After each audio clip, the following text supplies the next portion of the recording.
So pag ang babae, sinabi nila, strong and independent woman sila, tapos sinabi nila, hindi nila kailangan ng lalaki. That's high masculine energy. They want to prove something to people na hindi nila kailangan ng lalaki. Pero pag inanalyze natin, yung building na to, sino gumawa? Lalaki. Yung tubig mo sa bahay, tubero, lalaki. Yung tinapay, panadero, lalaki. Yung nagbibigay sa'yo ng lisensya, lalaki.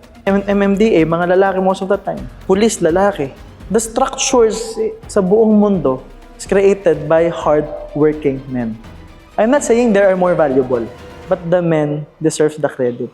And you have to give credit where credit is due. Ang mga lalaki, hindi naman tayo kontra dun sa ano eh.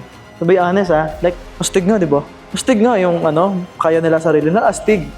Astig yun. Sobrang na-appreciate natin yun. It's just that, if you want appreciation, don't reject the work of the men as well.